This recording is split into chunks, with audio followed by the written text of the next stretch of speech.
Canada की तरफ से पीआर को लेकर ब्रेकिंग न्यूज आ रही है। ब्रेकिंग न्यूज मैं इसलिए कह रहा हूं कि कनाडा ने 2026 में और कैटेगरीज, जो कैटेगरी बेस्ड ड्रॉ निकलता है, और कैटेगरीज को एक्सप्रेस एंट्री के अंडर शामिल करने का फैसला किया है। बहुत गुड न्यूज है, क्योंकि ये वो कैटेगरीज होती हैं जिनका ड्रॉ प्रायोरिटी बेसिस पे निकलता है, ड्रॉ कॉन्टिन्यूस निकलता है, और सबसे बड़ी बात इसमें सीआरएस स्कोर काफी कम जाता है। तो इस वीडियो में इस ब्रेकिंग न्यूज को प्रॉपरली डिस्कस करूंगा, बताऊंगा कौन कौन सी वो कैटेगरीज हैं, कौन कौन की इसलिए एलिजिबल होगा, और इसको डिटेल में डिस्कस करेंगे। तो वीडियो को एंड तक देखिएगा। उससे पहले हमारा यूट्यूब चैनल जरूर सब्सक्राइब कर लीजिए, क्योंकि इस पे आपको ऐसी ही इंफॉर्मेटिव वीडियोस देखने को मिलती है। तो बात करते हैं उन कैटेगरीज की जो इस टाइम पे रिकमेंड की गई है। हालांकि ये कैटेगरी जो है वो पब्लिक कंसल्टेशन के लिए, पब्लिक अपनी तरफ से इनके बता सकती है कि ये सही है, कनाडा के हित में है कि नहीं है, तो उसके लिए रखा गया है। लेकिन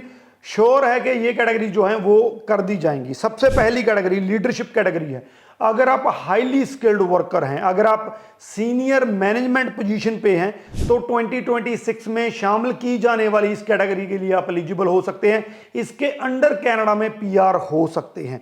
इसको करने के लिए ये एक रीजन दिया गया है कि अगर हम इस कैटेगरी को लेके आते हैं, ऐसे लोगों को अट्रैक्ट करते हैं जो हाईली स्पेशलाइज्ड हैं, जो सीनियर मैनेजमेंट और लीडरशिप रोल में बहुत बढ़िया पकड़ रखते हैं और बहुत बढ़िया लीडर साबित होते हैं, तो इससे कनाडा का जो कंपेटिटिवनेस है वो दूसरे कंट्रीज के मामले वो बढ़िया होगा, और कनाडा की इकोनॉमी पे बहुत बड़ा असर हो सकता है।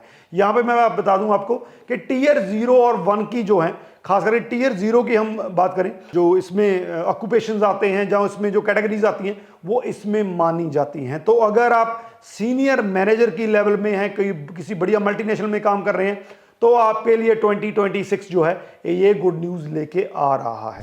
दूसरी कैटेगरी जो है वो रिसर्च एंड इनोवेशन है। इस टाइम पे पूरी दुनिया में रिसर्च और इनोवेशन को लेकर काफी ज्यादा होड़ लगी हुई है। हर एक कंट्री जो है, जो बढ़िया ब्राइट माइंड्स हैं, जो रिसर्च कर सकते हैं, नई चीजों को इनोवेट कर सकते हैं, उनको अट्रैक्ट करने में लगे हुए हैं। तो कनाडा भी इसमें पीछे नहीं है।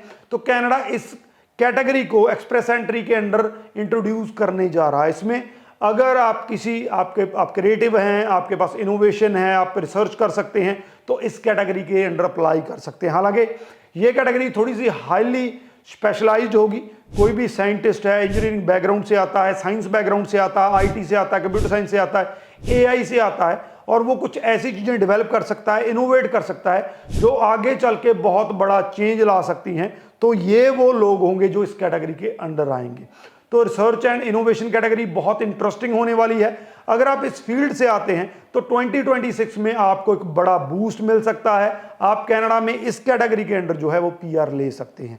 थर्ड कैटेगरी, ये किसी ने भी एक्सपेक्ट नहीं किया था। हालांकि पहली दो कैटेगरी जो मैंने आपको बताई वो कहीं ना कहीं पे एक्सपेक्टेड हैं, हर कंट्री उनको चाहता है। लेकिन जो थर्ड कैटेगरी है वो नेशनल सिक्योरिटी एंड डिफेंस है।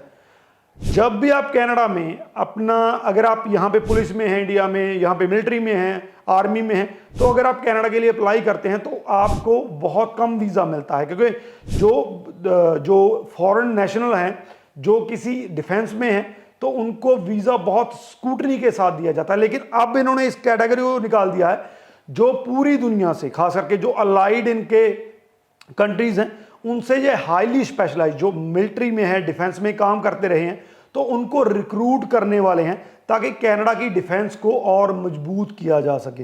हालांकि बहुत ही ऐसी कैटेगरी है जिसका जो एलिजिबिलिटी क्राइटेरिया आने वाले दिनों में देखना पड़ेगा कि कैसा रहेगा, क्योंकि दूसरी कंट्री में जो काम करते हैं उनको रिक्रूट करना अपनी डिफेंस के लिए काफ़ी बड़ा चैलेंज होता है। लेकिन ये कैटेगरी आने वाली है। तो अगर आप मिलिट्री में हैं, बढ़िया पोजीशन पे हैं, आपका बड़ा एक्सपीरियंस है, स्किल्ड हैं, तो इस कैटेगरी के अंडर 2026 में आपको जो है पीआर मिल सकता है। तो ये वो कैटेगरीज हैं जो आने वाले दिनों में जो है इस जो एक्सप्रेस एंट्री का स्पेशल प्रायोरिटी ड्रॉ निकलता है उसके अंडर जो शामिल की जाने वाली हैं। इससे पहले वाली जो कैटेगरी है, जिसमें फ्रेंच है, हेल्थ केयर है, एग्रीकल्चर है, स्टेम है, ट्रेड है, एजुकेशन है, वो ऑलरेडी चल रही हैं।